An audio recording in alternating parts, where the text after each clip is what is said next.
အခုဖော်ပြလက်တတ်တဲ့အဖြစ်အပျက်ကတော့မြန်မာပြည်ထက်ပိုင်းနဲ့ရှမ်းပြည်နယ်စပ်မှာတည်ရှိတဲ့လူသိများပြီးထင်ရှားတဲ့မြို့ကြီးတစ်မြို့မှာဖြစ်ပျက်ခဲ့တဲ့အချောင်းအထုပ်ပတ်တီတစ်ခုဖြစ်ပြီးမယ်ကာယကံရှင်တွေအတွက်ငဲကွက်တဲ့သဘောနဲ့မြို့ရွာနာမည်နေရက်တွေကိုတင့်လျော်သလိုလွှဲပြောင်းရေးသားလိုက်ပါတယ်တို့အတွက်စာဖတ်သူတွေကအခုအဖြစ်ပြက်ပါမြို့ရွာနဲ့အမည်နေရက်တို့ကိုအမှန်လို့စွဲမှတ်ယူခြင်းမပြုစေလိုပါကြောင်းကြိုတင်၍အသိပေးအပ်ပါတယ်အလွန်တရာမဲမောင်လေးရဲ့မိုးတဖြောက်ဖြောက်ကျနေသောညသကောင်ချင်းဖြစ်၍လောကဓာတ်ကြီးတစ်ခုလုံးမှာကဘာပြက်ပြီးစာအခါကဲ့သို့အလွန်တရာတိတ်ဆိတ်ခြောက်ကလေးရှိလေ၏ကျေရောင်လာရောင်၍ကအလင်းမရှိတိတ်ဆိတ်၍အမောင်တိုက်အတိတာဖုံးလွှမ်းလျက်ရှိတော်လေကံပတ်လက်တင်းချိုင်းတွင်မှအတန်ကြီးတစ်ခုမှာခက်ပြေးပြေးခက်မမှန်နဲ့တတုတ်တုတ်လှိုင်းတန်ပေါက်ကပေါ်လာတိုင်းကြားရသူတို့အတွက်ခေါင်းနှပန်းကြီး၍ကြက်တင်းတစ်ဖြန်းဖြန်းထားလောက်ပါပြီငတီကြီးနှင့်ဘိုးပြော်မှာကြောင်မြောင်လောက်အောင်ကြက်လျက်ပေါက်ပြားတစ်လက်စီနှင့်ပူနွေးသောမြေပုံကိုဖော်ရင်မောမောရှိတိုင်းဘေးတွင်ချထားသောကစောပလင်းကိုယူ၍မော့ပြီးမြေပုံကြီးကိုတူးပေါ်နေကြရာမြေပုံမှာမိုးနူးထားသောမြေစည်းမြေကပ်များဖြစ်သောကြောင့်ပြင်းတွဲစီးကပ်က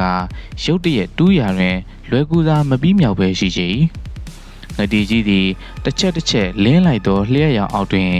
မြေပုံကိုအကဲခတ်ရာတူးလိုက်တိုင်းတတုတ်တုတ်လှိုင်းတန်းပေါ်လာတော့လဲလိုအပ်သောနေရာသို့မရောက်နိုင်သေးကြောင်းသိရှိရလေ၏မိုးအေးပင်ဖြစ်တော်လဲပင်ပန်းကြီးစွာတူးဆွနေသောအရှိန်ကြောင့်အင်းကြီးမရှိသောငတီကြီးနှင့်ဘိုးပြောတို့ရဲ့ကြောမွဲကြီးတစ်ခုမှာချွေးပေါက်ချွေးသီးတွေဆိုရွှဲလျက်ရှိလေ၏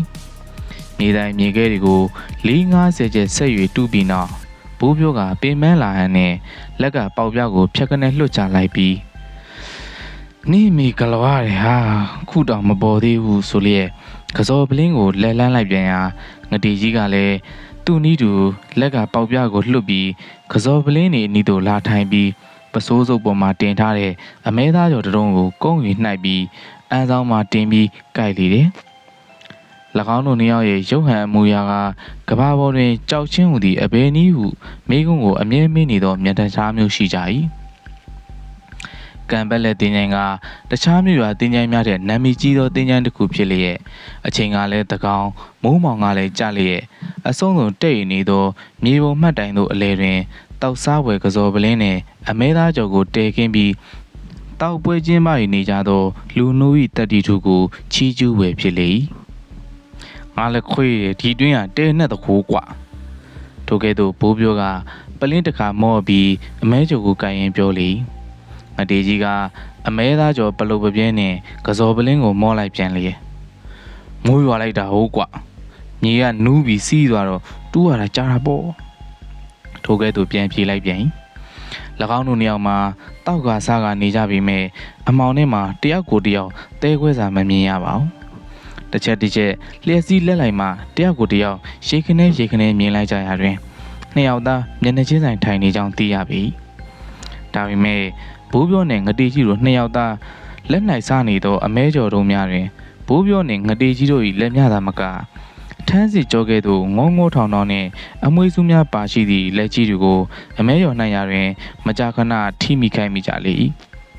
ဘိုးပြောကခတ်စွာနဲ့အာမမအေးပေတောက်စားကလေးရှိဒင်းတို့လက်တွေကြီးပဲရှုပ်လို့သွား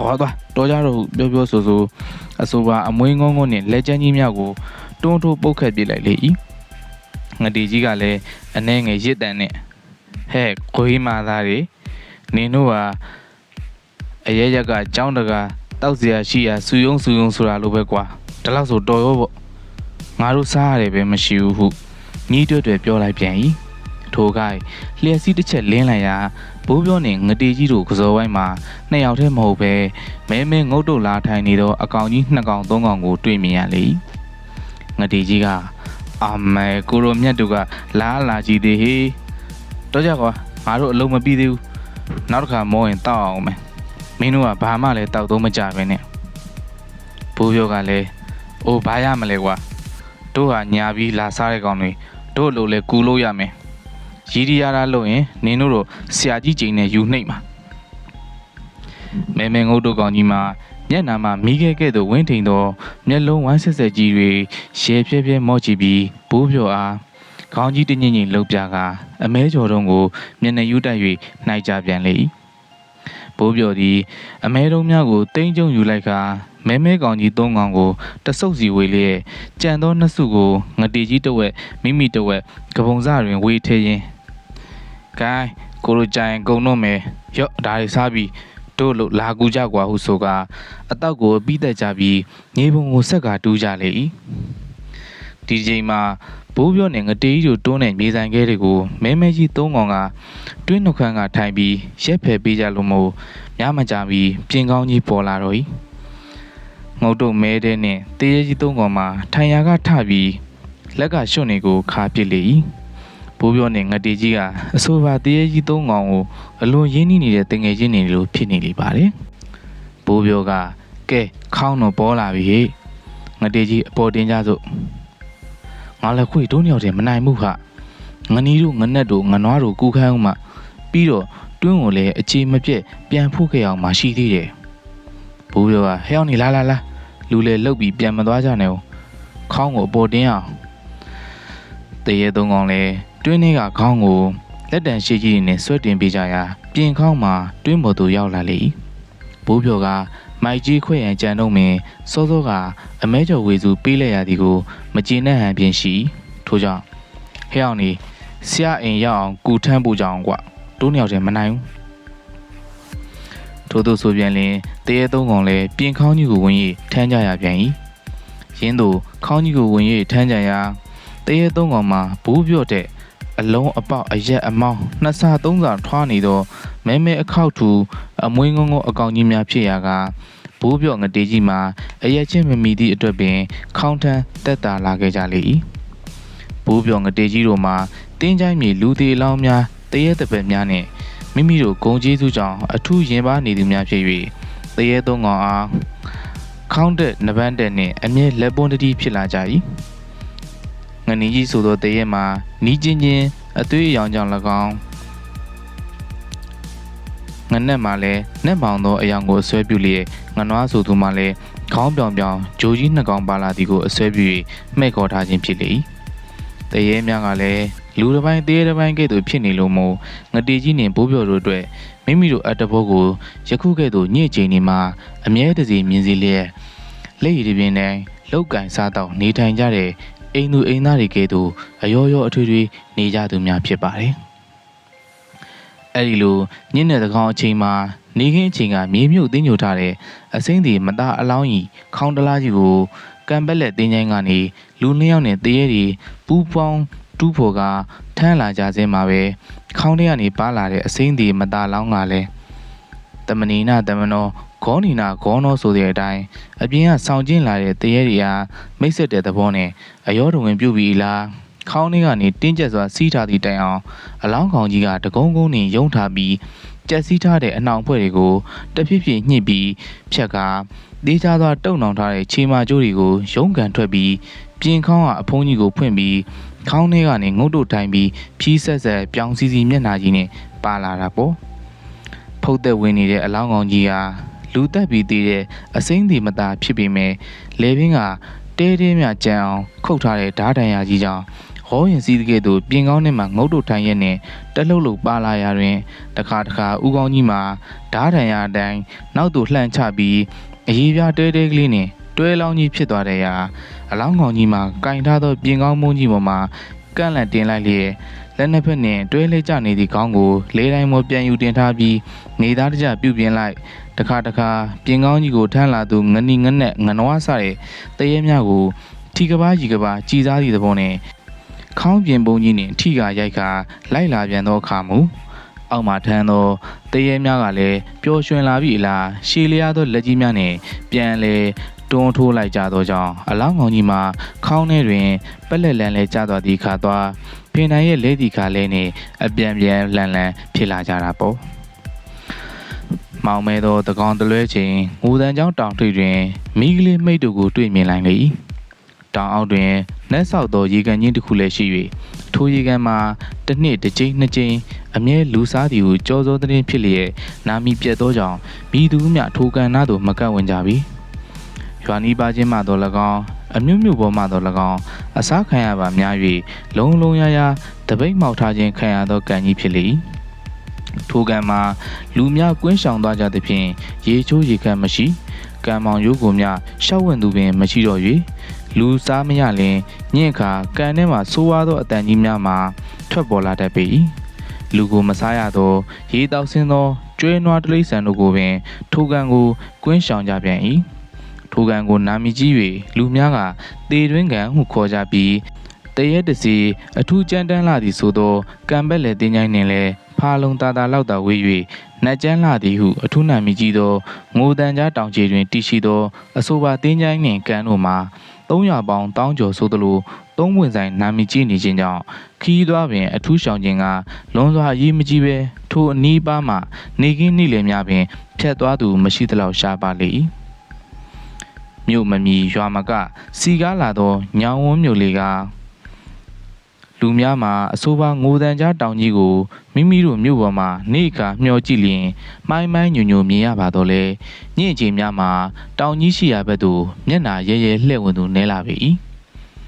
အချို့ရဲစည်းတင်ထားသောကာလာသားလူပေလူတွေတစုကတခါတရံအလောင်းစားနှင့်ကြည်ပူးကြသဖြင့်ငိုတန်ကြားတောင်ကြီးပေါ်မှာ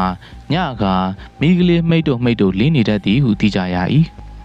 သို့သောထိုတောင်ကြီးမှာတရဲတစီနှင့်နတ်တရဲတစ်ပင်တွေရှိနေသောကြောင့်အလွန်လင်းကြမ်းတမ်းလာ၍ထိုတောင်ပေါ်တွင်မိသူများနေထိုင်ဝင်မည်မှုတ်သည်ဖြင့်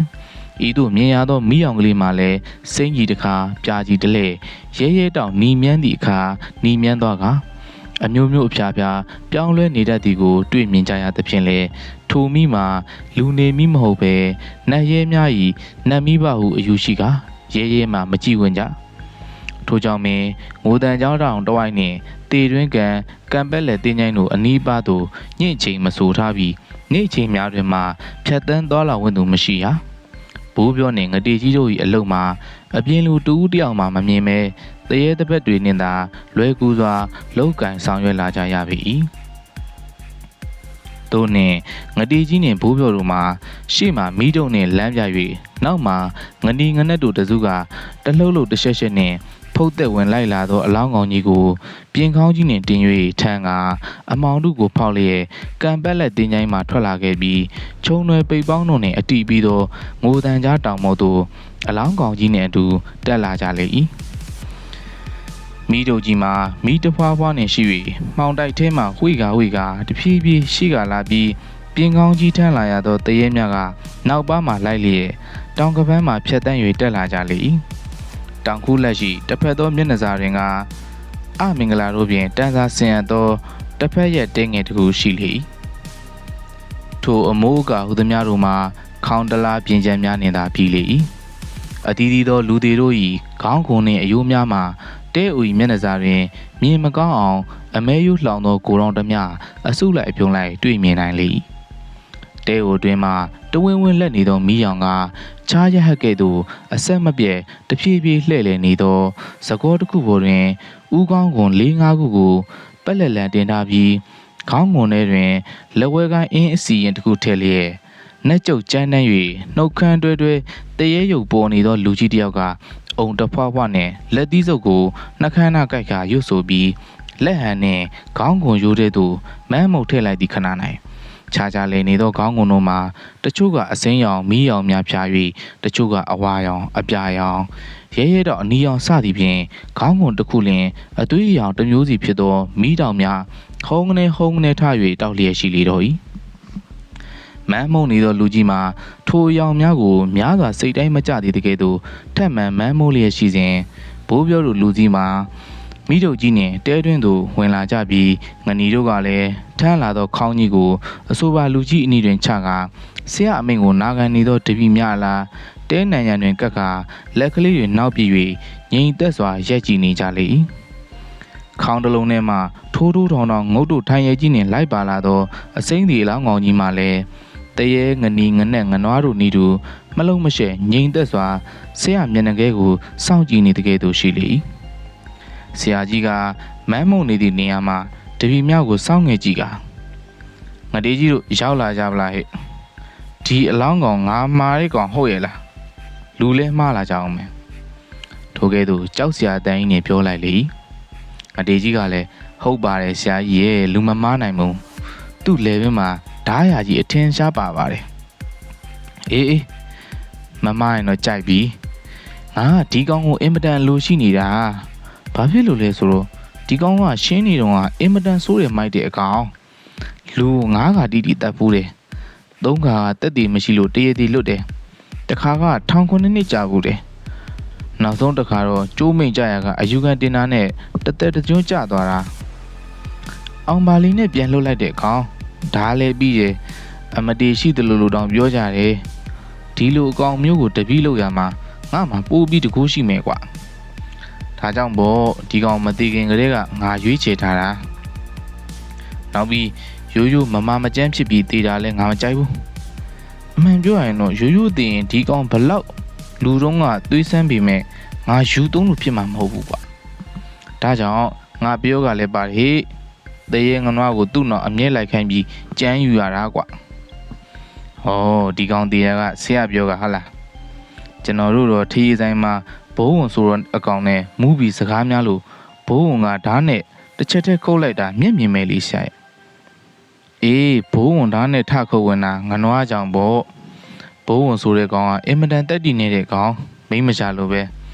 သူ့စိတ်တိုင်းသာဆိုရင်တန်တိုင်းလိုတကြွပြိုင်လူမိုက်ကိုမော်လို့တောင်ကြီးရဲမယ်မထင်ဘူးကွာဒါနဲ့မြန်ဘာကြောင့်ကျွန်းမြန်တန်တိုင်းကိုလေဗင်တေးတေးလေးကြံခုတ်တက်လိုက်ပါလိမ့်ဗျာငါပြောပြီးပေါ့ကွာငါတပည့်တရေငနွားကိုတန်တိုင်းသွားရနောက်လွှတ်ထားတာတန်တိုင်းနဲ့ဘိုးဝန်ရံပြစ်ကြတယ်ဆိုရင်ပဲငနွားကဘိုးဝန်ကိုစီးပြီးဓာတ်နဲ့ကောက်ခုတ်ခိုင်းတာပဲတန်တိုင်းကလည်းဘိုးဝန်ဒီလောက်တက်တိရှိမှမဟုတ်ဘူးဆိုပြီးခတ်ပေါ်နေလိုက်တော့မခုခံနိုင်ပဲနဲ့တီကနေလေပင်ပြက်ခံရတာပေါ့တပည့်ရထို့တော့မှဘိုးပြောနဲ့ငတေကြီးတို့ဟာမိမိတို့၏ကစောထားရကအောက်လန်းစီယာဥညိုတို့၏ရုပ်မာညဉ့်ညံအောက်လန်းသွားပြီးဝန်ကညံဖက်၍သူတထူးဟာရက်ဆက်ပုံကိုအလုံးစုံတည်တော်၏သို့သောဘိုးပြောနဲ့ငတေကြီးတို့မှာမိမိတို့၏ကစောထားရကဆရာရင်တပည့်ရင်အတွင်းကြကြအကျိုးဆောင်နေကြသောတပည့်များဖြစ်သည့်အားလျော်စွာတရားတာမတရားတာကိုအထွေထူးမတွေးခက်အေးအေးပင်ငြိမ်နေကြလေ၏ဦးညိုတို့လည်းခေါင်းတလားထဲမှာတန်တန်၏အလောင်းကြီးကိုစိတ်တည်ကြည့်ကများစွာကျေနပ်သောအမူအရာနှင့်ခေါင်းကိုအသာအရာညှိလျက်ရှိနေပြီလင်ပါးစပ်မှာတစုံတရာမမ်းမုတ်အမိန်ပြပြန်ရာငုတ်တုထိုင်လျက်ရှိသောတန်တန်၏အလောင်းကခေါင်းကြီးတစ်ဆက်ဆက်ညှိပြပြီးပါးစပ်ကြီးကိုပြုံးပြီးမျက်လုံးမျက်ဖြူဆိုင်လျက်နှင့်မျက်တောင်မခတ်ပြူးကြောင်ကြောင်ကြီးကြည့်နေလေ၏အော်လန်းဆရာဦးညိုတို့လည်းတဖုံးမဲကြီးကိုဖော်၍ပြုံးပြပြန်၏မျက်နာတွေကအတော်အားရကျေနပ်နေသောအမှတ်လက္ခဏာများပေါ်လွင်နေလေ၏နေရာကြပြီဟေ့ဒီလိုမှတ်ကြောက်တင်ခံရတဲ့တပည့်တခါမှမတွေ့ရသေးဘူးငနီကြီးဟာသူ့အလောင်းယူလာတော့တော်လာပြီထားတာခုလိုအစမ်းသက်ခံတဲ့နေရာမှာတန်တိုင်းလိုပြုံးပြုံးရည်နဲ့ခေါင်းမညင်ရဘူးငါအမိန်ပြန်လိုက်ရင်ပဲငုံမဲမဲ့မျက်နာပြက်သွားပြီးခက်အင်ခေါင်းညင်နေငနဲ့နဲ့ငနွားတော့ကတော့ဘာမှမပြောနဲ့ကျူကျူပေါင်းငိုတော့တာပဲဒါတောင်ဒင်းတို့ကလူတော့ကသွေးနေကြတာမဟုတ်ဘူးအခုတန်တိုင်းကပြင်ထူးပါပြီလေတော်တယ်ဒီလိုတပည့်မျိုးရမှဆရာလဲတရေအာနာခြင်းဖြစ်မှာကိုတပည့်တို့ရဲ့ဒီလိုထက်မြက်တဲ့တပည့်မျိုးခိုင်းရင်တော့ရှေ့လျှောက်လို့ဆရာအစမ်းတတိတွေအကျိုးခံစားမကုန်တော့တိုးပွားပြီးတော့မယ်ကဲတန်တိုင်းဒီနေ့ကစပြီးငါ့ကိုဆရာရင်အရှင်သခင်ရင်ဖြစ်တဲ့အတိုင်းအထူးယူတည်လေးစားရမယ်ငါခိုင်းတဲ့အလုပ်ကိုမဆုံးမနစ်လုပ်ရမယ်ငါကလည်းမောင်မင်းကိုတပည့်ရင်တူးလို့သဘောထားပြီးငါစီမှာရှိကြပြီးဖြစ်တဲ့ငနီးတို့ငနက်တို့ငနွားတို့တဲ့မောင်မင်းကိုပိုးပြီးအရေးပေးပြီးကျွေးမွေးထားမယ်ဘာမှအားမငယ်နဲ့ပြောသားနေဟောဒီကဘိုးပြောနဲ့ငတီကြီးတို့ကလည်းဆရာရဲ့လူတစ်ပည့်မိုက်ခဲတရေလောင်းနေပဲသူတို့နဲ့လည်းတက်အောင်ပေါင်းရမယ်ငါရဲ့တပည့်ဖြစ်တဲ့ငနီယာပိုးထီပြီးတေးခဲ့တယ်ငနက်ကရေနစ်ပြီးတေးခဲ့တယ်ငနွားကတော့ထမ်းသမားမှုထမ်းမိမောကလိမ့်ချပြီးတေးခဲ့တာငါတပည့်တန်တိုင်းကတော့လူတက်လို့တေးတယ်မင်းတို့အားလုံးဂုံမငယ်ရပါဘူးကွာဒါပေမဲ့တန်တိုင်းကတက်တိတာတွေဟိကဲ လာလာငါတပည့်ထိုကဲ့သို့အကွဲနဲ့ကြောသောအတန်ကြီးနှင့်ပြောရင်းတန်တိုင်းအလောင်းမှတဲတဲလေးနေသောခေါင်းကိုဖြုတ်ယူလိုက်လျက်ရင်ကုန်နှင့်ပိုက်ထားပြီးကိုပိုင်းကြီးကိုမူငနီတို့တရေတစုကိုဆုလက်ဖြစ်ပေးလိုက်သောအခါငနီငနဲ့ငနွားစားသောတရေတစုမှာခေါင်းမပါသောအလောင်းကြီးကိုပြင်ကောင်းထဲမှတရုတ်တိုက်ဆွဲသွားပြီးတဲကိုအပြင်အယိုးပုံအနီးတွင်ပျော်ပွဲသပင်ပမာမြင်းရှက်စွာကြိုက်ဝါစားတောင်းနေကြလေ၏ဦးညိုတို့သည်တန်တိုင်၏ခေါင်းကိုမျက်နှိုးစွာပိုက်ထားရမှကဲဟိဘိုးပြောတို့ဒီပြင်များတွေနေရာတကျတဲမိုးပေါ်တင်ပြီးမင်းတို့အိမ်ပြန်နှင်းကြတော့ရော့ကစော်ဖို့ယူသွားကြတိတ်လည်းမုန်းမနေနဲ့ဦးတော်တော်ကြာမိုးလင်းတော့မယ်ဒီမှာဆရာကတန်တိုင်အတွက်စီရင်စရာလေးတွေရှိသေးလို့နေကြအောင်မယ်အကယ်၍အရေးကြီးတဲ့လူမမာတင်များလာခိုးလို့ရှိရင်ငါကိစ္စရှိလို့ရွာတရာသွားတယ်နက်ပြန်မှပြန်လာလိမ့်မယ်လို့ပြောကြလားကဲရော့ပတ်စံအိမ်တကားလဲဟောင်းလောင်းယူထားပြီးအိမ်မနေကြနဲ့အောင်နော်အိတ်ချင်းတကားလုံးလုံးပိတ်ပြီးမှဟုတ်ပြီလားထိုကဲ့သို့တပည့်များကိုမှားချပြီးပြန်လွှတ်လိုက်ကတန်တိုင်၏ဥကောင်းပြက်ကြီးကိုသူ့နေတိုင်းစီမံပြုပြင်ခြားခြားလဲနေသောရခင်စကောအလေတဲ့တဲ့တွင်ချပြီးမန်းမုံနေရာတန်တိုင်၏ခေါင်းကြီးမှာအသားတွေတစတစအကြီးပြိုချော်ရည်မြုပ်တကဲ့သို့ပြိုးပြိုးပြောင်ပြောင်နှင့်စီးစင်းကျသွားပြီးနောက်ဆုံးတွင်ခေါင်းကုံယူဖြူဖြူကြီးသာကြံရစ်တော့လေ၏ညောင်ဝန်းမျိုးကလေးကမီးရထားလန်းတင်မောလန်းရှိသောမျိုးမဟုတ်ပဲအနှဲငယ်ကြောင်ကြသည့်တိုင်အောင်မြို့ကလေးမှာရှမ်းကုံနှင့်တင်မောကုံဖလဲရာဌာနကလေးတစ်ခုဖြစ်သောကြောင့်ကုန်းလန်းခီးဖြင့်မော်တော်ကားနွားလဲများဥဒဟိုတွာလာဝင်ထက်လျက်ရှိပြီးနေအိမ်တိုက်တာများအထူးစီကား၍ဥစ္စာပစ္စည်းကျွဲဝချမ်းသာသူများလည်းအတော်ပေါများသောမြို့ကလေးဖြစ်လေ၏အဆိုပါကျွဲဝချမ်းသာသူတို့မှာအများအားဖြင့်မြေပိုင်းရာပိုင်းလဲပိုင်းရှင်တွေနှင့်ဘိုးစဉ်ပေါင်းဆက်ကစူဆောင်းတူမိထားသောမြေမြုပ်ပစ္စည်းအမွေပုံကြီးပေါ်တွင်အစဉ်အတိုင်းတက်ထိုင်၍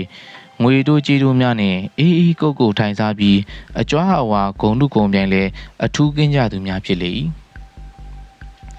ဤမြရိုးသားအေးချမ်းစွာနေထိုင်သူများနှင့်ပြည့်စုံသောထိုမြို့ကလေးမှာအမြဲတမ်းငြိမ်းချမ်းသာယာခဲ့သည်ဟုထင်ရတော့လေမြို့စင်ချေပုံရက်ရှိဘိန်းတော်ဆရာဥညိုတို့ဟူသောဆိုင်းမုတ်ကလေးနှင့်ပြင်းတောင်သွမိုးတလိုင်းအိမ်ကလေးတစ်ခုတွင်မြို့၏ကျက်တီကိုအထူးညှိုးနှွမ်းစေနေသည်ကိုကမြည်သူမှတတိမထားမိကြဖြစ်လေ၏ဘိန်းတော်ဆရာဥညိုတို့မှာ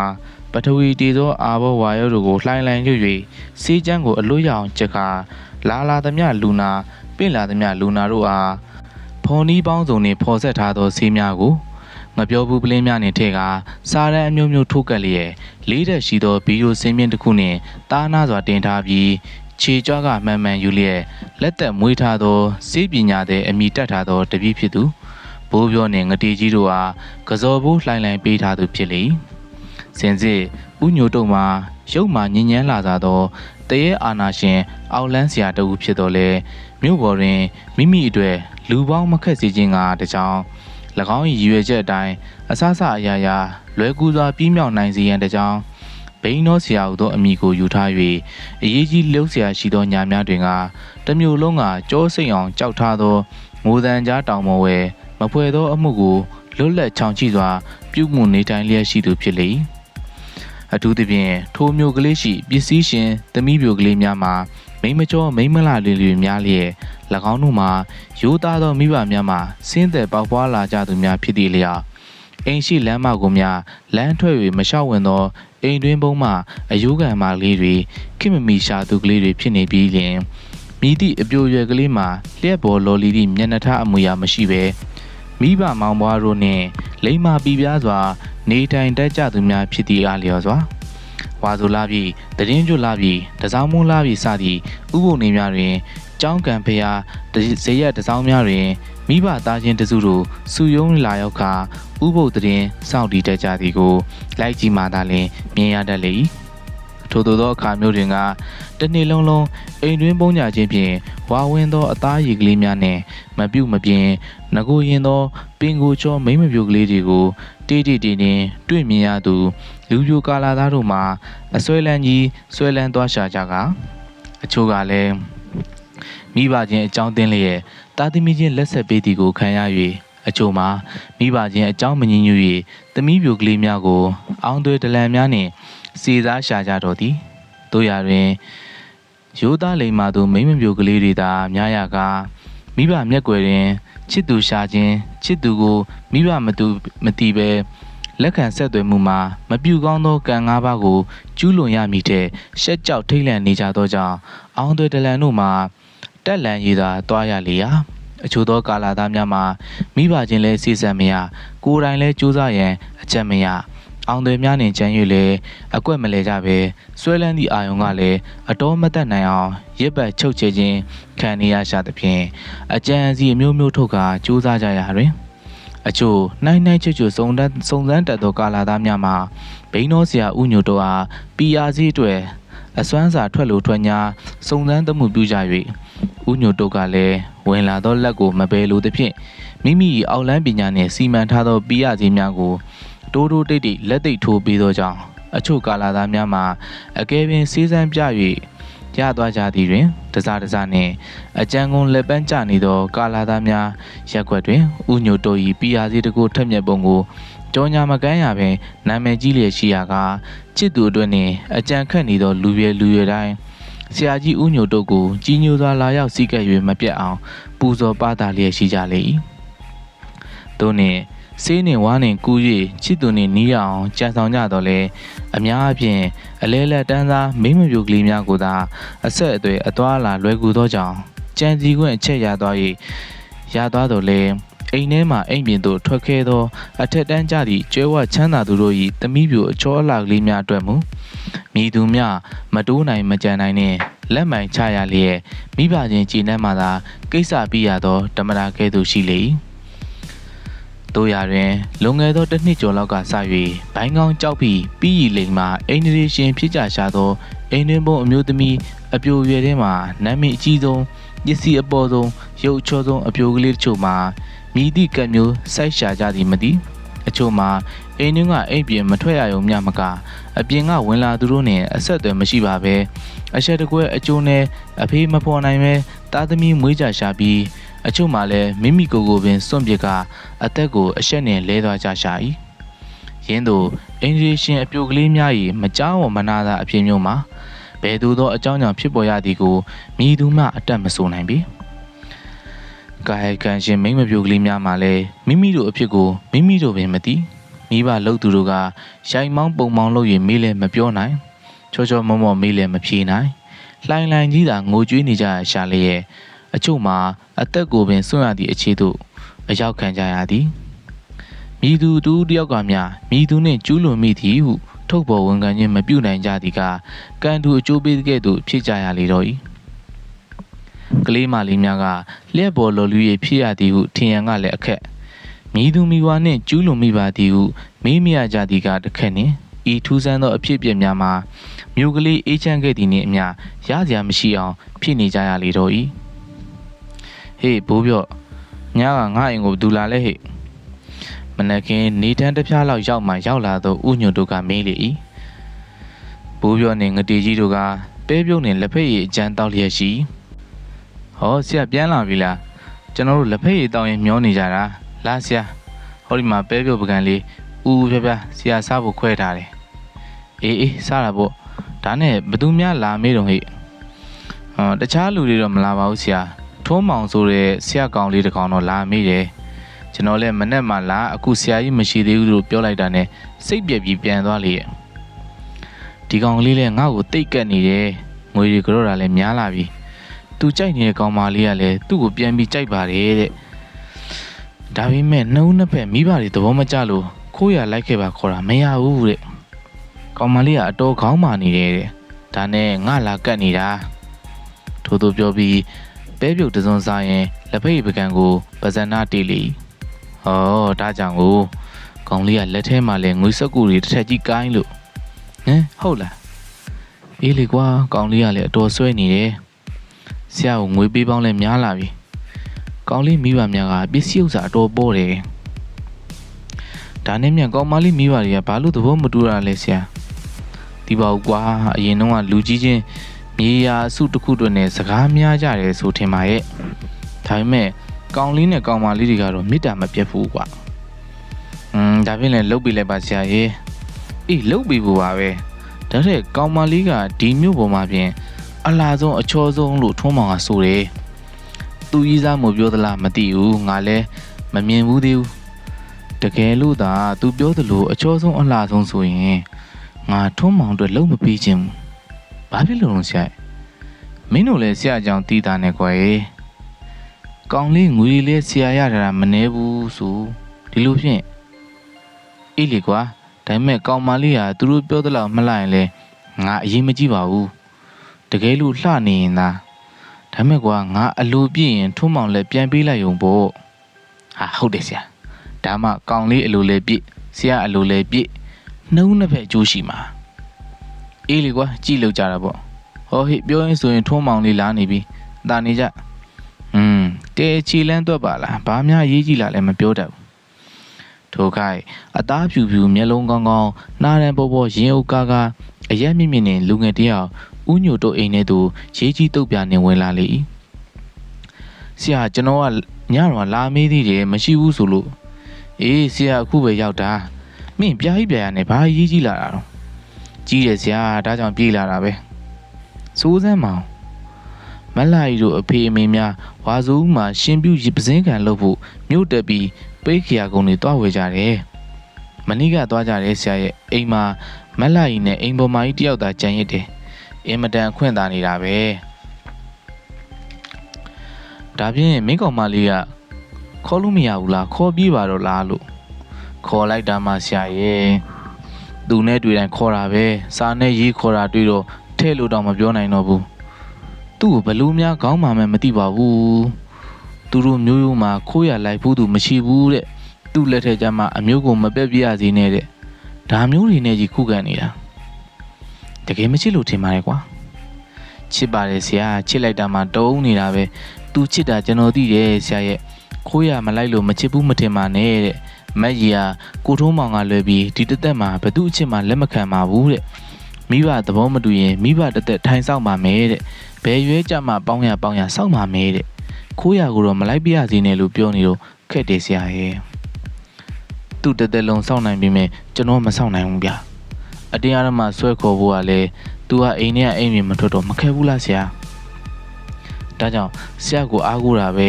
ဆရာရဲ့စေးစွမ်းနဲ့မလာရီကျွန်တော်စီကိုအလိုလိုလိုက်လောင်လုပ်ပြီးနိုင်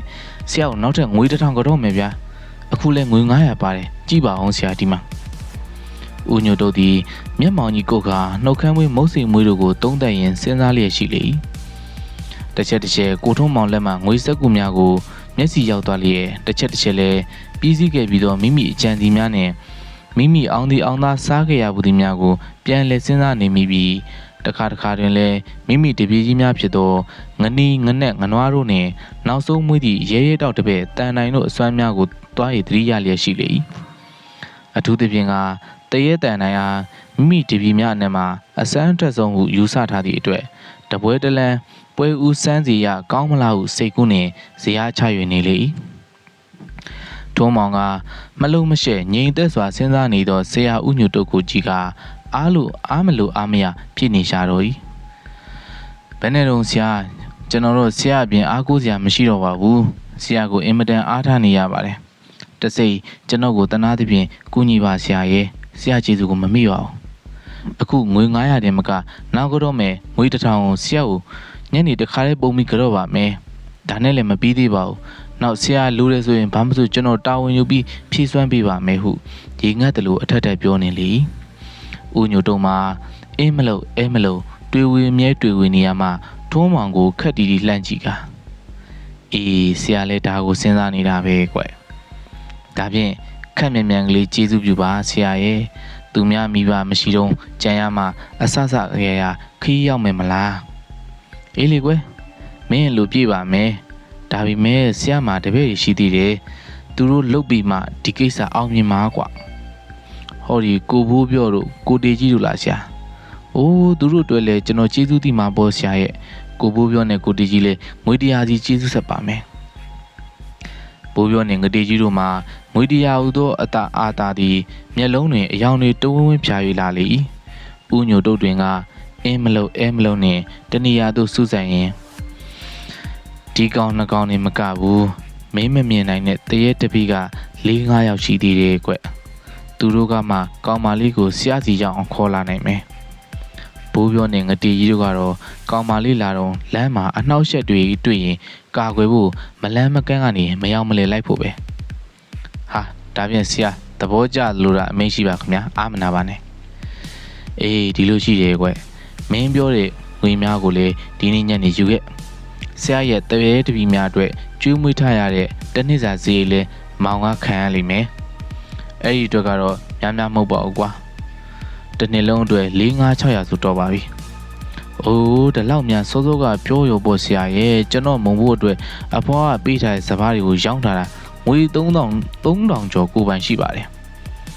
မိဘပစ္စည်းမထီပဲရနိုင်ပါတယ်နောက်ပြီးဒါလည်းမကသေးဘူးဆရာအတွက်မင်းကဂတိခံရမယ်ငွေကြီးကြီးမဟုတ်ဘူးကွာတခြားကိစ္စလေးဆရာလိုတာတစ်ခုခုကိုကြည်ပြူစွာပေးပါမယ်ဆိုတဲ့ဂတိပဲအဲ့ဒီဂတိကိုမင်းထားနိုင်မလားဟာဒါလေးများခက်တာလိုက်လို့ဆရာရဲ့ဆဲကဂတိခံနိုင်တဲ့စိတ်ချပါမဟုတ်သေးဘူးကွာအခုလွယ်လွယ်ဂတိခံပြီးမယ်နောက်ကခဲခဲရင်ဖြစ်ချင်းဖြစ်နေတတ်သေးတယ်မင်းစိတ်ကိုမင်းနိုင်ရလားနိုင်ပါတယ်ဆရာရဲ့ဆရာလိုတယ်ဆိုရင်ဘာဖြစ်ဖြစ်ကျွန်တော်သဘောတူကြည်ပြူစွာဆောင်ရွက်ပေးပါမယ်အေးဒါပြန်ကောင်းပြီမင်းကောင်မလေးကိုဒီနေ့ခေါ်ခြင်းသလားအမလီကျေးဇူးပါပဲဆရာမြန်မြန်နေရကြလေကျွန်တော်ဝမ်းသာလေးပါပဲဒီနေ့ရရင်ဒီနေ့တခါလေးဝေးရခေါ်ပြီးမှဆရာရဲ့ကဲဒါပြန်ကောင်းပြီဒီနေ့ညနေမင်းငါးစီလာခဲ့နောက်ပြီးငါနဲ့တူနေဝင်တရော့ချိန်ငိုတန်းကြားတောင်ပေါ်ကိုလိုက်ခဲ့ကြာငိုတန်းကြားတောင်အမလီအဲ့ဒီတောင်ပေါ်ဘာကိစ္စသွားမှာတော့ဆရာရဲ့ဒီတောင်ကအင်မတန်ကြောက်စရာကောင်းနေမို့လားတခြားနေရာမကောင်းဘူးလားဆရာမင်းမသိပါဘူးကွာဒီတောင်ပေါ်မှာငါတပည့်တရေတွေနဲ့ငါနေတဲ့အိမ်လေးတစ်လုံးလည်းရှိတယ်မင်းကိစ္စတွေကိုဟိုသွားမှအောင်မှာဒါနဲ့မင်းကြောက်လားဟာကျွန်တော်ဒီလောက်သွေးမနေပါဘူးဒါမဲ့အင်မတန်လူပြောများတဲ့တောင်ဆိုတော့ဘေးရန်ရဲ့ပေါ်ပေါက်လာရင်ကျွန်တော်တို့တဲ့မက်လိုက်ရအတွက်ခက်မနေဘူးလားအမလီကွာခုကလေးကစိုးရင်တက်လေးလိုက်တာကဲဆရာပြောမယ်အဲ့ဒီတောင်ပေါ်မှာရှိတဲ့နာနာဘဝစီဒီရဲတွေကဆရာတပည့်တွေကြီးပဲ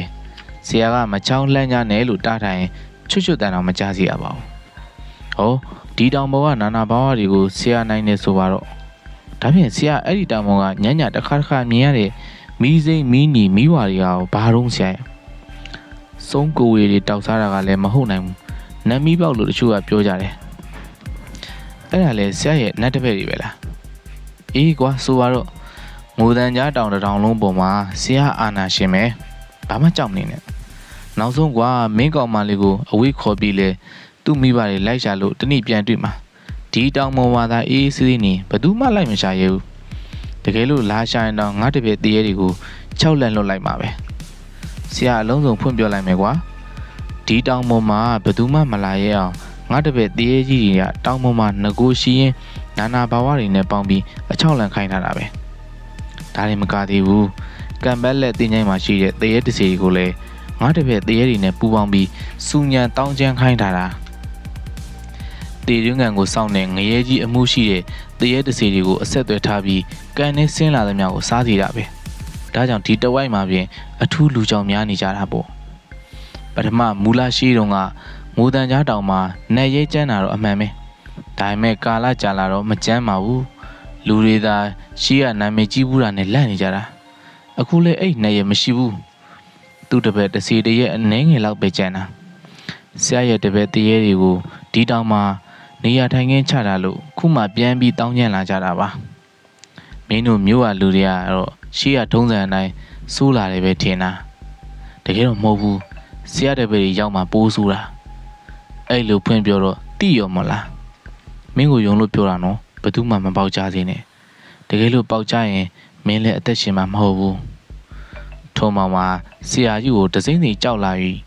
ငါလူပေါင်းမှပြီးတင်နေဒါကြီးမျိုးဟာစုပ်လဲစုစားလဲယူဆိုသလိုအပေါင်းခက်တဲ့ဟာကြီးမျိုးပဲသူပြောတာတွေကတကယ်လားလှုပ်ဆက်လားဟုတ်တလောက်လဲဟုတ်ပါလိမ့်မယ်ဒါပေမဲ့ငါကြောက်တယ်ရာပူပင်ကောင်းရဲ့သဘောနဲ့ဖြီးနေတာလားဘာပဲဖြစ်ဖြစ်လေငါကအလိုရှိတဲ့သူဆိုတော့ကတ်နေရမှာသူမိုက်ကြီးခွဲတော့လဲခံရမှာပဲဟုအောင်မိကကျွန်တော်တို့စိတ်ချပါဆရာရဲ့ဟုအာမခံလိုက်လေအေးဒါဖြင့်မင်းစကားတိုင်းယူစရာရှိတာအပြည့်စုံယူပြီး ညနေလာခဲ့တော့ဟုတ်ပြီလားဟုတ်ကဲ့ဆရာထုံးမောင်မှာချီကြီးစားမက်လာကြီးကလေးနဲ့အမြန်နီးလူစောဖြင့်မြည်သည့်ဘေးမှာမတွေးမျှော်နိုင်တော့ပဲဥညိုတုတ်တို့ကိုရဲဝင်စာအာမခံ၍ပြန်ခဲ့လေတော့သည်ထိုနေ့ညကအထူးမောင်းမှတ်၍လာရောင်အလင်းကင်းမဲ့လျက်ရှိလေလာွယ်အပိန်နေဖြစ်လေရာတညင်လုံးအဖို့အလင်းရောင်ကိုမျှော်လင့်စရာမရှိတော့ချေထုံးမောင်သည်နေဝင်ရီတရောချိန်ကပင်ဆရာကြီးနှင့်အတူငိုတန်ကြားတောင်ပေါ်သို့ရောက်ခဲ့လေတော့၏ဘိုးပြောနှင့်ငတိကြီးတို့ကထိုးမောင်ပေးထားသောမိုက်ကြီးများနှင့်မြို့စုရှိကစောတိုင်းတွင်အမိတမြိုင်မြိုင်နှင့်ဒူးနှံကြံရည်၏၎င်းတို့အလုတ်ကညင့်လူကြီးတိတ်မှအခါရသောကြောင့်အချိန်ကာလကိုငဲ့လျင်အာကောင်တွင်သို့ကစောတပလင်းပြီးတပလင်းလောင်းတဲနေကြလေ၏ထိုမောင်မှာဆရာဦးညိုတုံနှင့်အတူငိုတန်ကြားတောင်ပေါ်တွင်ဦးညိုတို့၏အလုတ်ဌာနဖြစ်သောယာယီစန်တဲနန်းကလေးကိုကြည့်လျက်တစ်ချက်နှာခေါင်းရှုံ၍နေမိလေမလန်းမကန်းမှလူရိုးအစုပုံကြီးများကို၎င်းပြင်ခေါင်းတလားတို့ဖြင့်ပြီးသောတဲအိုလေးကို၎င်းအပြန်ပြန်လန့်ကြည့်ကဦးညိုတို့ကိုတဖြည်းဖြည်းယွန်ရှာဆက်ဆုပ်လာမိလေနေဝင်ရိုး၏အချိန်ဖြစ်၍လည်းမိမိအနည်းတွင်မဲကနေရိတ်ကနေဖြတ်တန်းသွားသောကြီးမားသည့်အကောင့်ထဲတရံကြီးများကိုမကြာခဏမြင်ရခြင်းဖြင့်မိမြတက်တီကောင်းတော်လဲခေါင်းနှပန်းကြီး၍ကြက်သိမ်းများတစ်ဖြန်းဖြန်းထားလျက်ရှိသောကြောင့်လိုမဲယူလာသောခါးကြမ်းမှတညောင်ကိုမကြာအားကိုအားထားအဖြစ်နှင့်စမ်းသပ်မိတော့၏ဦးညိုတို့လည်းဆက်ကြလဲသလိုလဲနေသောသကောထဲမှခေါင်းကုံများကိုဆက်ဆုပ်ပွဲကောင်းသောမျက်နှာထားခြင်းဖြင့်မနာမနေမန်းမုတ်၍နေလေရာခေါင်းကုံအမျိုးမျိုးထဲမှမိစိမ့်မိနီမိဝါတွေလည်းဖြာကနေအဆက်မပြတ်တောက်လောင်နေလေတဲကလေးပတ်ဝန်းကျင်တဝိုက်က၎င်းမိအောင်များကြောင့်အလင်းရောင်တန်ငင်ရလေရှိ၏ထုံးမောင်လည်းမနီးမဝေးမှထိုင်ကဥညိုတို့လှုပ်သမျှကိုကြည့်ရင်မြို့ပေါ်မှာညခါမြင်ရသောမိအောင်များအကြောင်းကိုစဉ်းစားလျက်ရှိလေ၏။အော်လက်စသက်တော်ဒီမိအောင်ကဒီကိုရိုကြီးရဲ့အတက်ပဲကိုတို့ကဲ့သို့တိုးရေရွတ်ဆိုမိရင်ဤမိအောင်တို့မှာဥညိုတို့၏အလုံးလုံးသောခါတိုင်းဖြစ်ပေါ်လာသည်ဟုလည်းဆင်ခြင်မိလေ၏သို့နှင့်အချိန်ကတစားကုန်ခဲ့လေ၏ဥညိုတို့လည်းမန်းမုတ်ခြင်းအလုပ်ကိုကြည်နပ်သောမျက်နှာဖြင့်ရက်စဲကထိုင်ရမှထပြီးထိုးမောင်နီးသို့လာခဲ့လေ၏ကဲထိုးမောင်မင်းတက်တီအတော်ရှိပုံရတယ်ငါတပည့်ကိုကြည့်မလားတို့ကဲ့သို့ပြုံးလုံးမျက်နှာထားကြီးနှင့်မေးလေ၏ထိုးမောင်ကမကြည့်ဝင်ပါဘူးဟုမဆိုဝင်သောကြောင့်ရိုးပြရင်တော့ကြည့်ကျင်ပါတယ်ဆရာရဲ့6လက်နေလို့ကျွန်တော်လဲဒေါသခက်ကြီးရဲ့နာဘောဒေါသကြီးနေလို့အလကားဘောကွကဲရိုးပဲပြတာပေါ့မ6လန့်စီရပါဘူးတဖန်တခြားတစ်ဖက်သို့မျက်နှာမူလျက်ကဲဟိငနီးတို့ငနက်တို့ငနွားတို့လာကြငါနာရက်နေကြစမ်းဟော်ရီကငါတပည့်လေးကိုမင်းတို့ပုံပြလိုက်စမ်းဟုပြောလိုက်ရာထုံးမောင်၏မျက်စီတွင်ကြီးမားထွားကျိုင်းလျက်စင်ရည်တမျှကြမ်းထူလာသောကိုကြီးတွင်စီကာရက်နေကြသည်တရဲနဲ့ဂျိုးနှစ်ဖက်ပါသောတရဲများကိုပြတ်သားစွာမြင်ရလေထုံးမောင်မှာယွန်းကြောက်ကြီးဖြစ်ရာမှာအိမ်နီရဟန်မပြတ်ကြည့်နေရတော့၏ကဲမင်းတို့တန်တိုင်းနဲ့အတူလိုက်သွားကူညီစရာရှိရင်ကူညီခဲ့ဟုဆိုရတွင်တရဲသုံးကောင်မှာဖြတ်ကနေပြောက်ွယ်သွားလေ၏ဦးညိုတို့လည်းတန်တိုင်းကိုခေါ်ပြန်၏တရဲတန်တိုင်းမှာရခင်တရဲသုံးကောင်တည်းရက်ဆက်ကြမ်းကြုတ်ပုံရ၏ထက်မြက်ပုံလည်းရ၏အလုံးအထည်လည်းကြည်ထူးကဲကြမ်းတမ်းသောအရေးကြီးပေါ်တွင်ငုံထောင်ယူနေသောအမွှေးများမှာချုံများသောအကြီးများကိုစိုက်ထားပြီးလားအယောင်တက်လက်ရှိတော်၏ခေါင်းမှာလည်းအသွားကြီးတွေကဲ့သို့အကျုံတက်ထောင်သောအမွှေးများအလယ်တွင်တွနီးရဲသောအသက်ဘူးအမောင်ကြီးတစ်ခုပါလျက်မျက်နှာကြီးမှာအတ္တမုခိမြင်းကောင်းတရံလိုနှုတ်သီးကြီးမှာစူငုံနှင့်လွှာသွားကဲ့သို့အဆွဲများနှင့်တကွာသောသွားကြီးများဖြင့်ပြူးကျဲသောမျက်လုံးကြီးမှာ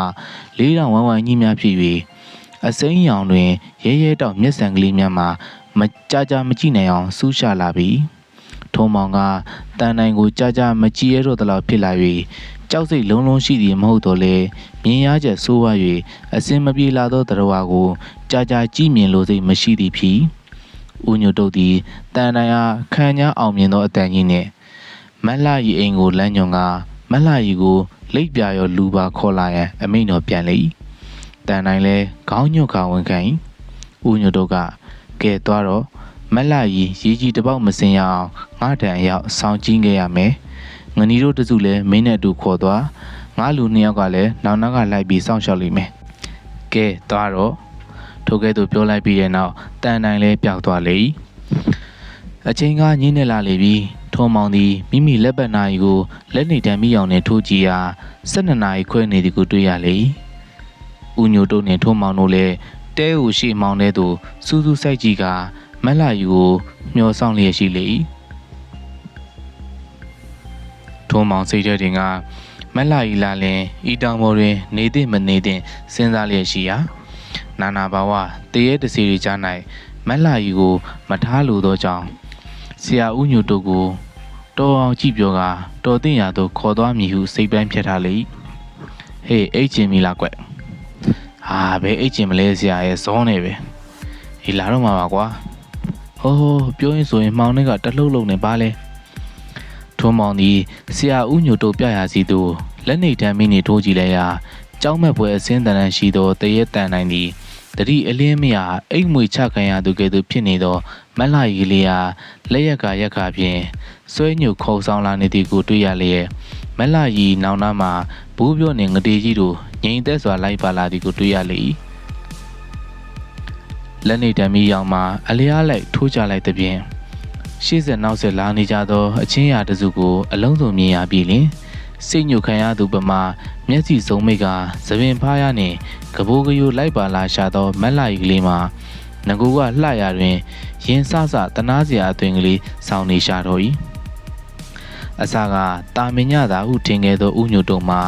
တန်တိုင်းတရဲ့နောက်မှတတိကင်းစွာလိုက်ပါလာရှာသောမက်လာရီကိုမြင်လိုက်ရသည့်တခဏ၌မိမိစိတ်အာရုံကိုပြင်းပြတုံလို့ခြောက်ချစေတော့၏မူလကပင်မကောင်းမှုကိုအာမနာတဲ့ပြုခဲ့သောသူယုတ်မာကြီးတဦးဖြစ်သည်အလျော်စွာ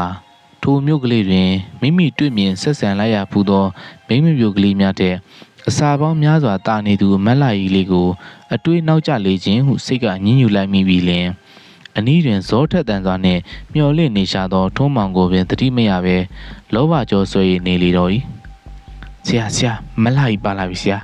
ဟန်ကြတာပဲဆရာကြည်သူကြီးမားပါပြီကျွန်တော်ဘလို့နီးနဲ့မှခေါ်လို့မရတာ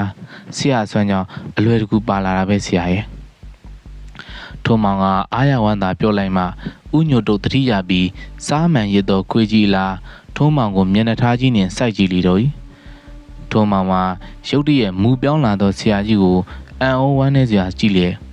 ဆရာဟူသောတုံလို့သောအတန်နှင့်ခေါ်လိုက်မှဥညိုတို့တွင်တတိယပြီးမိမိမျက်နှာထားကြီးကိုအနိုင်နိုင်ပြင်းလိုက်ကဟေးမင်းငင်းနေဟိုကဝင်းရင်လိပ်ပြတခြားလူတခြားလာနေတာသွားခေါ်လိုက်မယ်ထိလိုက်မယ်ကင်လိုက်မယ်ဆိုရင်လိပ်ပြလန့်ပြီးပြန်မဝင်တတ်ဘူးအဲ့လိုလိပ်ပြမဝင်သေးရောမင်းငါအမိမရပဲဘာမှမပြောနဲ့ဒီနေရာကလည်းမရွေ့နဲ့ငါစကားနားမတော်ရင်မင်းကြီးစားတေးလိုက်မယ်ဟုခက်တီတီအတန်ကြီးနဲ့ပြောရင်မျက်လုံးများမှာမက်လာရီထံမှမကွာပဲစိုက်ကြည့်နေလေထုံးမောင်ကမှတ်လို့ဝင်တော့ပြီဦးညိုတို့စကားကိုအထူးယုံစား၍မိမိမတော်တဆမှားယွင်းသွားပါကမက်လာရီကလေးအသက်ဆုံးရှုံးရမည်ကိုမခံနိုင်ရှာသောကြောင့်အယုတ်ပမာမှတ်လို့ဝင်ပဲငြိမ်နေရရှာတော့၏တို့နှင့်တဖြည်းဖြည်းလာနေသောမက်လာရီမှာတဲဝုံနှင့်နီးတည်တဲ့နီးလာလေ၏ဦးညိုတို့မျက်လုံးများလည်းတားကောင်ကိုမြင်သောကြားရိုင်းကြီးလားအယောင်များဝင်းဝင်းတောက်လျက်ရှိတော့၏ထုံးမောင်ကိုကြည့်လိုက်သောအခါတွင်လည်းမိမိဖြီးလုံးတွင်မိနေကြောင်းအားတက်ခါဟေးပေါင်းဆရာပြောတာတတိထားတငယ်မကိုမင်းဘာမှတော့မပြောနဲ့တတိမရှိဘူးပြီးတော့ဆရာကိုယ်တိုင်သူ့လိပ်ပြကိုပြန်သွင်းပေးရမယ်လိပ်ပြသွင်းပြီးမှမင်းစားမင်းခေါ်ပြီးတော့နားလေလား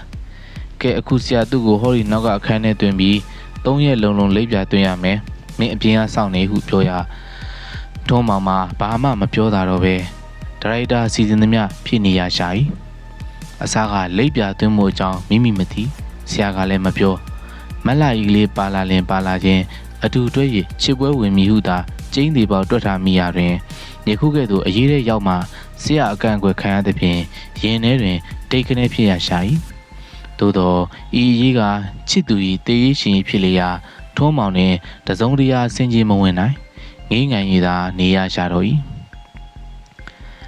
လိပ်ပြတိတ်တာ3ရက်ကြာမယ်3ရက်မစီခင်မခေါ်ရဘူးမပြောရဘူးမထိရမကန်ရဘူးဒါစီးမဆောင်ရင်တော့ကောင်မလေးအသက်မရှင်ဘူးအသက်ရှင်သည့်တိုင်အောင်ယူးကြောင်ကြောင်ဖြစ်သွားတတ်တယ်သိလားသူ့ကိုအခန်းထဲမှာ3ရက်ပိတ်လောင်ထားပြီးအခန်းထဲကိုဆရာတယောက်ထဲဝင်ပြီးလိပ်ပြသွင်းရမယ်3ရက်စီးလို့အပြင်ထွက်လာတဲ့အခါကောင်မလေးကမင်းလူလုံးလုံးဖြစ်ပြီးသူ့ကိုခေါ်လာရမလားလို့စူလားပူလားလည်းမလုပ်တော့ဘူးမင်းကတေးဆိုသေးရှင်ဆိုရှင်ပဲဒီတော့3ရက်မစီခင်မင်းကဟောဒီအပြင်ဘက်မှာစောင့်နေတခါတည်းမနေနိုင်လို့အိမ်ပြန်ရင်းတဲ့ချိန်လဲပြန်နိုင်တာပဲထို့မောင်မှာစင်ကြီးမတက်နိုင်ဇက်စီယာစီမံသမီးငိမ့်ကန်နေရ၏စိတ်ထဲတွင်ကဆရာကြီးများ၏မျက်နှာထားကိုများစွာမတင်ကားလာချေသူနှင့်လဲသူ့လက်ခုပ်တွင်ရေတွင်ဆိုသလိုသူပြုပြင်သလိုခံရတော်မူဖြစ်သောကြောင့်ခက်အောင်ပင်ကြိတ်ခံရတော့ကဆက်စော့မိလေခြင်းဟုသာမိမိကိုယ်ကိုအပြစ်တင်၍နေရရှာပြီးဆရာကြီးလှုပ်သည်များကိုမတုံမလို့ကြောက်ရွံ့ပမာစိုက်ကြည့်နေရရှာတော့၏ဦးညိုတို့သည်တဲကိုအတွင်းသို့ရောက်လာသောမက်လာရီအားအခန်းငယ်ထဲသို့ညှို့ယူခေါ်သွားပြီးတကားပိတ်လိုက်လေ၏တန်တိုင်အမှုရှိသောငနီးငနက်စသည်တို့မှာအခန်းဝါတွင်၎င်းတို့၏အတဘောကြီးကိုထင်ရှားပြလျက်စောင့်ရှောက်နေကြလေ၏ဘိုးပြောနှင့်ငတေကြီးတို့ကထိုးမောင်နာတွင်စကားဖောင်လာအောင်ပြောနေကြ၏ထိုးမောင်လည်းစိတ်တစ်ထစ်နဲ့ပင်ဟန်မပြတ်နေရင်အခါခါလဲဘိုးပြောတို့မျက်နာကဲ့သို့မတိမတာအကဲခတ်လေ၏ဘိုးပြောနှင့်ငတေကြီးတို့မှာကစောတကူအတွက်ရှာအထုတွက်လည်နေကြပြီးဆရာကြီးအခန်းထဲဝင်သွားသည်ကိုတယောက်နှင့်တယောက်မျက်စနှင့်မိငေါ့ပြကြသည်ကိုထုံးမောင်မြင်လိုက်မိရာမိမိမတင်ကားမှုကိုပို၍ခိုင်မာစေတော့၏ငါမိုက်တယ်ငါဆက်စော့မိတာအခုငါအတွေးတဲ့အတိုင်းမှန်းနေငါတော့နွားဖြစ်မှန်းမသိဖြစ်နေပြီငါလောက်ရှက်စရာကောင်းတဲ့သူကဘာမှရှိဦးမလားငါတွေးတဲ့အတိုင်းများမှန်းနေငါမခံဘူးစိတ်ကူးနဲ့ကျိန်းဝါမိလေ၏ဤတွင်မြမကဘိုးပြောနှင့်ငတေကြီးတို့မှာတစ်ချက်တွင်ထုံးမောင်အားတယောလောင်ပြောင်သောမျက်နှာထားနှင့်မထီလေးသားကြည့်ကြပြီးအခန်းဝါတွင်စောင့်နေသောငနီတို့တစုထံသို့လည်းကစောတန်ပါပါနှင့်ဟေကောင်းနေနင်တို့အပေါင်းဆောင်လာကွာဟု၎င်းဟေ့တန်းတိုင်းမင်းကဆရာကြီးအားကြပြီးတီရီယိုနေသလားကွာဟု၎င်းအနှောင်သွားမလွတ်သောအဖျားမဲသည့်စကားများကိုစက္ကာကြားရသောအခါထုံးမောင်မှာဟုတ်ပါပြီငါထင်သလိုပါပဲဒီကောင်ကြီးကအောက်လန်းဆရာပြီးရုပ်မှမရိုင်းတာပဲမလိုက်မင်းကလေးငါမိုက်တာနဲ့ရေတွေနှိမ့်ချပြီးတင်ရဲ့ဟုအသက်ဆက်ခါအောင်နာကြီးနေမိရှာ၏အချစ်သွေးသည်ငယ်တိတ်သို့ရောက်ပြီးကြောက်ရွံ့စိတ်လည်းမရှိတော့ပြီခါကြကဓားကိုဆွဲမိဟေ့ဒါပါလေဘာလုပ်တာလဲငါ့ကိုနွားလုပ်ကြတာလားဟုခုနှစ်တန်နဲ့ထရပွက်လိုက်မိဘိုးပြောနဲ့ငတေကြီးမှာအံ့အားတင်လျက်ဘာလဲတွန်းမောင်ဘာဖြစ်တာလဲဟုပြတလဲမိရ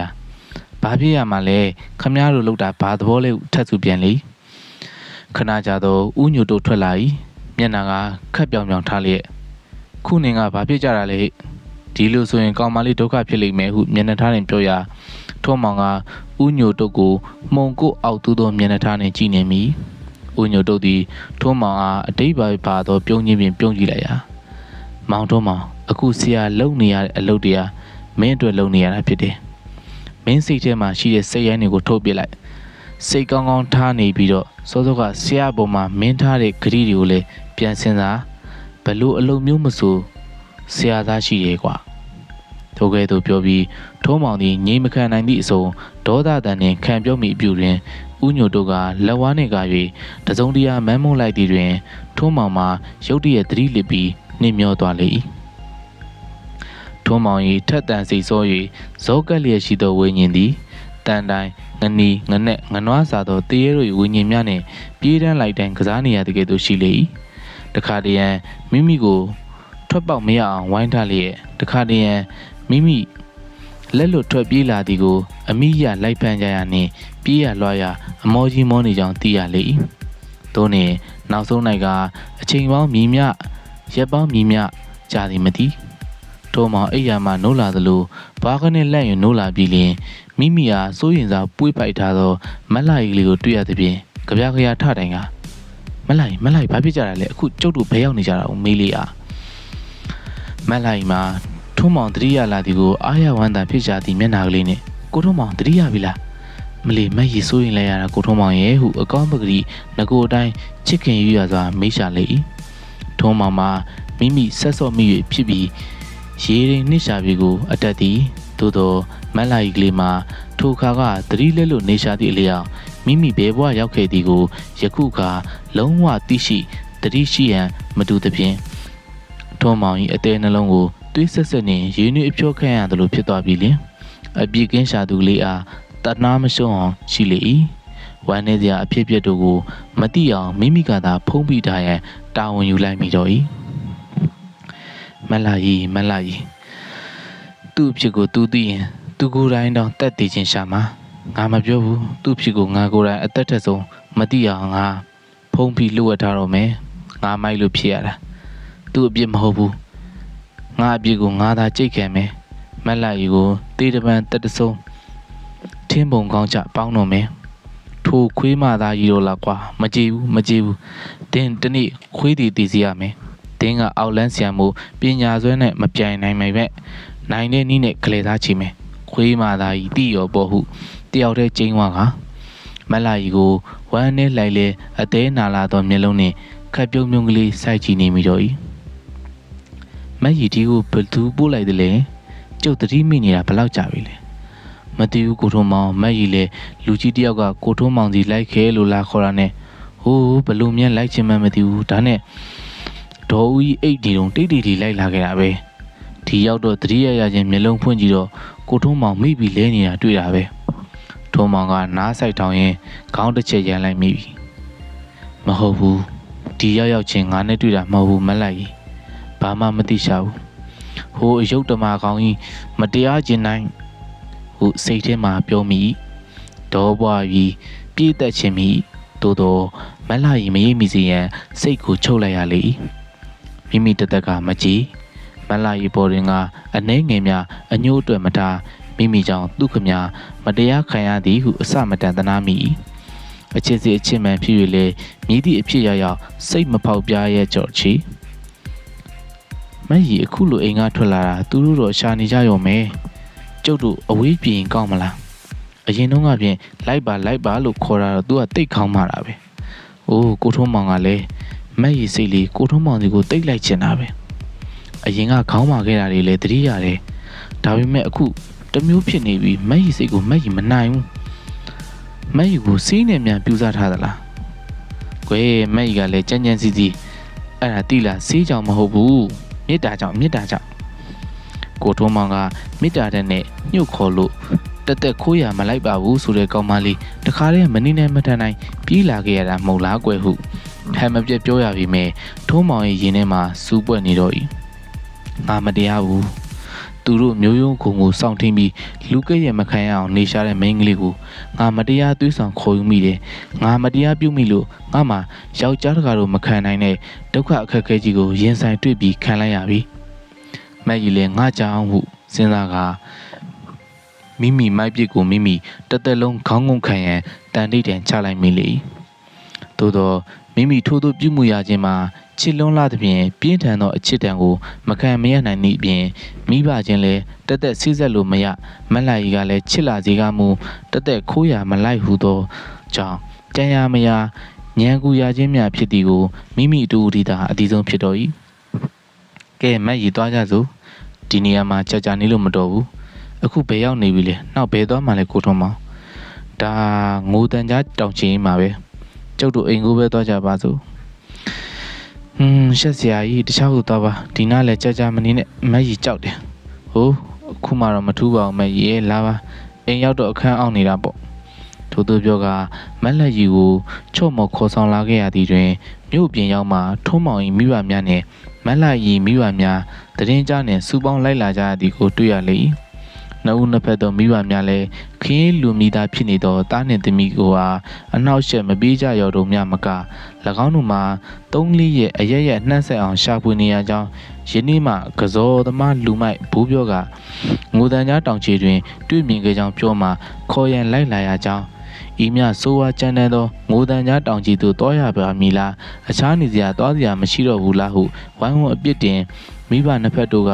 ကြည်ပြူစွာခေါ်သွားကြသဖြင့်ထိုးမောင်နှင့်လှရီလည်းရှက်ရှက်နှင့်ခေါင်းငုံဟာလိုက်ပါသွားရသည်တွင်ငါတို့3-4ရက်လိုက်၍ရှာနေရသည်ဟုသောမိဘများစကားအရာထိုးမောင်မှာဥညို့တို့အပေါ်တွင်ဒေါသအိုမီးဦးထိုးသလိုစူဝေသွားစေလျက်လှရီတွင်ကငါထွက်လာသည်ဟာခဏလေးဖြစ်ပါလျက်ဘယ်အတွက်သူတို့က3-4ရက်ရှိပြီးပြောရတာပါလဲဟုမအူမလဲကြီးဖြစ်၍နေရကထက်ကာမေးတိုင်းလဲ3-4ရက်ဟုသာပြေကြသောကြောင့်မကြည်မနှက်ဖြစ်နေတော့၏တို့နှင့်မိဘများသဘောတူပေးစားထိန်များပြီးနောက်လဲလှရီမှာထို3-4ရက်အရှုပ်ထွေးကိုမကြည်နှက်နိုင်သေးပဲလင်မယားအိပ်ရာထဲတွင်အေးလူစကားစမီပြောကြတိုင်းကိုထွန်းမောင်မက်ကြီးအိမ်ကထွက်လာတာခဏလေးရင်တော့ပြီးတော့သူတို့နဲ့ပြန်တွေ့ကြတာပဲဒါကိုဘသူမေမေမက်ကြီးတို့ထွက်ပြေးတာ3-4ရက်ရှိရဲ့ခန်းကန်ကြီးနေကြတာပဲကိုထွန်းမောင်ရောအိမ်ကထွက်လာတာခဏလေးပဲမဟုတ်ဘူးလားဟုမေးတယ်ရာကိုထွန်းမောင်မှာဒီနေ့တွင်စိုးကနေဖြစ်သွားလျက်ချစ်သူကလေးကိုယူရစွာဖက်ပြီးကဲပြီးရတာပြီးပါစီတော့အကြီးရဲ့ဒါတွေပြန်ပြီးတွေးမနေစမ်းပါနဲ့အဲ့ဒီတော့ကိုလေးတရေ6ခံရလို့လန့်ပြီးမေ့နေတဲ့ဘာမှမသိဘူးသူတို့ပြောတာဟုတ်ချင်လဲဟုတ်မလားမသိပါဘူးဟုဖာတီးညာလွဲနဲ့ကြည့်လိုက်ရပြီးဥညို့တို့၏မျက်နှာကြီးကိုကတွေးမိတိုင်းအခဲမကြည့်နိုင်အောင်ပေါ်လာတော့၏ထို့နောက်များမကြာမီကစောသမားဘိုးပြော့နှင့်ငတေကြီးတို့သည်ထုံးမောင်နှင့်အထိုးဝင်အလွန်တင်လျက်ထုံးမောင်ရက်ဆက်စွန်ကျဲပေးကမ်းခြင်းဖြင့်ထုံးမောင်အားဖျားတဆူကူတလုံးကဲ့သို့ကြီးညိုလာပြီး၎င်းတို့ဆရာကြီးမှာကစောဘိုးတမတ်9မှုမှတပါစားလောက်တောက်လောက်အောင်မကြတော့ကြောင့်တနေ့တခြားအကြည်ညိုလျော်ပါကဆရာကြီး၏အကျင့်ယုံများကိုတစ္ဆာမဲ့လူမိုင်များပြီးတခုမကြမ်းဖောက်တယ်ကြတော့၏ဒီလောက်ယုံမာတဲ့လူကြီးကိုလူပြည်မှာထားလို့မတော်ဘူးတင်နေသူ့အကြောင်းသိရတဲ့ကျုပ်တို့ကမြုံထားရင်သူ့ကိုအားပေးနေရရောက်တယ်သူကောင်းသားပြိုသမီးပြိုလေးတွေကိုပန်းကောင်းအညွန်ချိုးမတရားဖြစ်စီတာများပြီဒီကောင်ကြီးကိုလောကကြီးကထွက်သွားအောင်လုပ်နိုင်ရင်ခမားတို့တက်တက်အေးစီးထိုင်စားလို့ရအောင်လဲတရှင်းစီနဲ့ငွေသား900စီပြီးမယ်ဗျာထုံးမောင်ကထိုးသူပြောလျက်ဘိုးပြောနေငတေကြီးတို့ကဟာလဲရောငွေရောယူခြင်းပြီလားဗျာဒါမဲ့ဒီကောင်ကြီးကပညာစွမ်းအင်မတန်ထက်တယ်သူ့ကိုဘလို့မနိုင်အောင်မလုပ်နိုင်ဘူးပြန်ပြောတော့ကထုံးမောင်မှာစိတ်အားထက်သန်သွားနဲ့ဟိုခတ်တာလိုက်လို့ဗျာခမရတို့လုံးမယ်ဆိုရင်ကြုတ်ပြောမယ်ဟော်ဒီနီလေးဟုဆိုကအနီးတို့တိုးပြီးတီးတိုးပြောလိုက်လျင်ဘိုးပြောနေငတေကြီးတို့လည်းပြုံးကြီးထွက်သွားလေ၏တို့နှင့်အချိန်ကြာညောင်း၍ရက်လာပေါင်းအတော်ကုန်ခဲ့လေသည်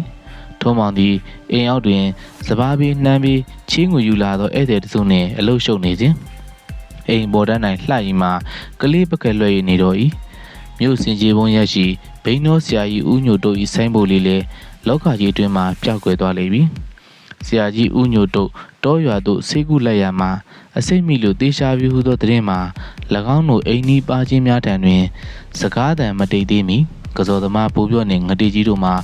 အကျိုးတရားရ၍လူကောင်းတွေဖြစ်ပြီးထုံလုံးကိုစီကန်လျက်တပြာကြီးတမမနှင့်လဲထုံနေကြသည်ကိုတွေ့မြင်ကြရလေတည်းဟုသောထုံးမောင်၏တိုင်ကြားစာကိုမော်စီယာမှတ်တမ်းအတွက်အကွက်တင်သဖြင့်ထည့်သွင်းရေးပေးလိုက်ရပါကြောင်း